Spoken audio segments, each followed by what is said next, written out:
रेसिपीमध्ये तुमचं स्वागत आहे। आज आपल्याला बनवायचं आहे वांग्याला मी घेतले शेंगदाणे, मिरच्या, लसूण हे आपल्याला वाटण करून घ्यायचं आहे।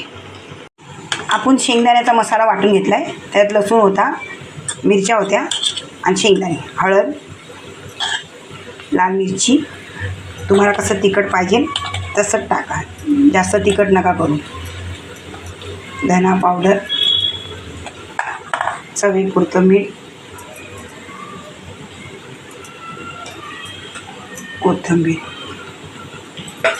आणि आता हे वांगं असं चिरून घ्यायचं आहे। मसाला वांगं करायचं आपल्याला।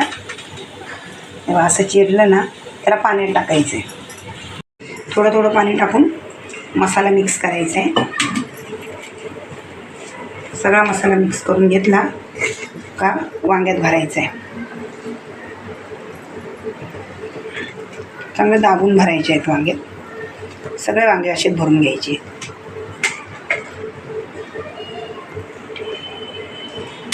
वांगे आता भरून झालेत। आता आपल्याला यांना तेलात टाकायचं। वांग्याला थोडं तेल जास्त लागतं। मी 2 ते 3 पळ्या तेल टाकले। ते एक एक करून सगळे वांगी याच्यात टाकले। मग ते थोडे तेलात फ्राय करायचे। मग नंतर हा उरलेला मसाला नंतर टाकायचा। वांगे फ्राय झाले, छान फ्राय झाले ना मस्त। आता याच्यात आपण थोडंसं तो उरलेला मसाला टाकायचा आहे। उरलेला मसाला तो मी याच्यात टाकणार आहे। थोडं पाणी टाकणार आहे, जास्त नाही टाकणार आहे। वांगे मसाला करायचा आहे।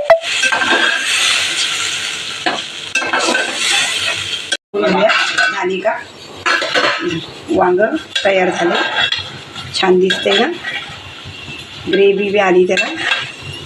झालं, आता गॅस बंद करायचं आहे।